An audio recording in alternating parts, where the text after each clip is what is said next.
As we've discussed in this series, love is a complex mess of things, from sexual attraction to emotions to even a philosophy and group empathy. It's often said that love is blind, and in a roundabout way, it certainly is in areas of jealousy and sexual attraction.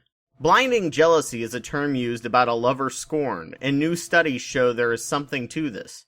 Couples were in a study together, each doing different tasks. The woman was asked to spot several targets on a screen, and the man was required to rate the attractiveness of landscapes. Halfway through the test, it was announced that the men were now to rate the attractiveness of other women. Women were later asked how uncomfortable this made them feel, and the ones who felt threatened or uncomfortable with their men looking at and rating other women ended up being unable to spot the targets in the test. The stress prevented their brains from properly processing the visual signals needed to spot targets. What will be even more interesting is when the study is repeated with the positions swapped and see whether men become more or less visually impaired by jealousy. Sexual images can blind you the same way. During one study, linked below, the subjects were given a series of images of sexually explicit as well as graphically gruesome images, periodically, which made the subjects less capable of identifying or remembering the next image in the process. It is an interesting argument for ensuring that billboards don't have sexually explicit or semi-explicit images on them, and helps to explain rubbernecking. Even though you know you're making the situation worse slowing down to watch an accident, you're blind to anything else.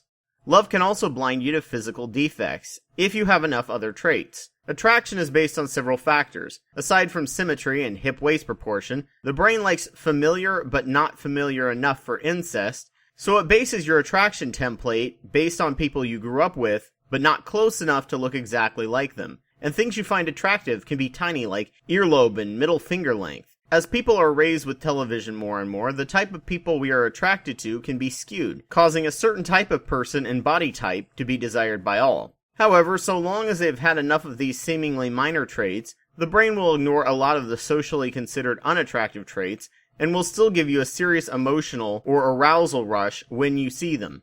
Lastly, love has been shown to blind people to the faults of their significant others, their family, and even their friends. This happens for a variety of reasons. When you start dating someone, people often project their desires on what they want from a partner onto the person they're infatuated with. They are dating the idea of the person and not the actual person until the honeymoon phase filled with endorphins and dopamine reduces from long-time exposure. Oxytocin also has the impact of making you look for the good in people and be much better at remembering good things about them. However, the stronger the level of oxytocin you have for your partner or in-group, the higher the distrust of out-group people. And you can get combative if a person from your out-group points out flaws of someone in your in-group.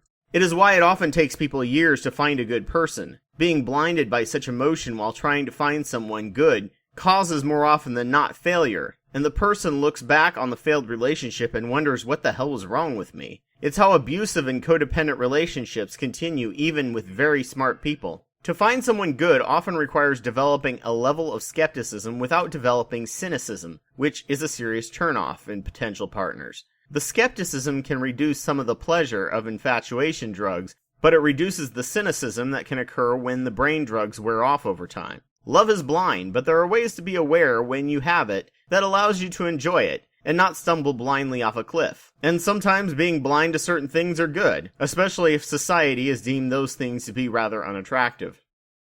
Hey there, thank you so much for watching this video. If you liked what you saw from my channel, please subscribe and donate to my Patreon. If you have evidence to counter what I say, please provide it. If you would like to see the rest of the videos in this series, please click the links on the screen. Thank you so much.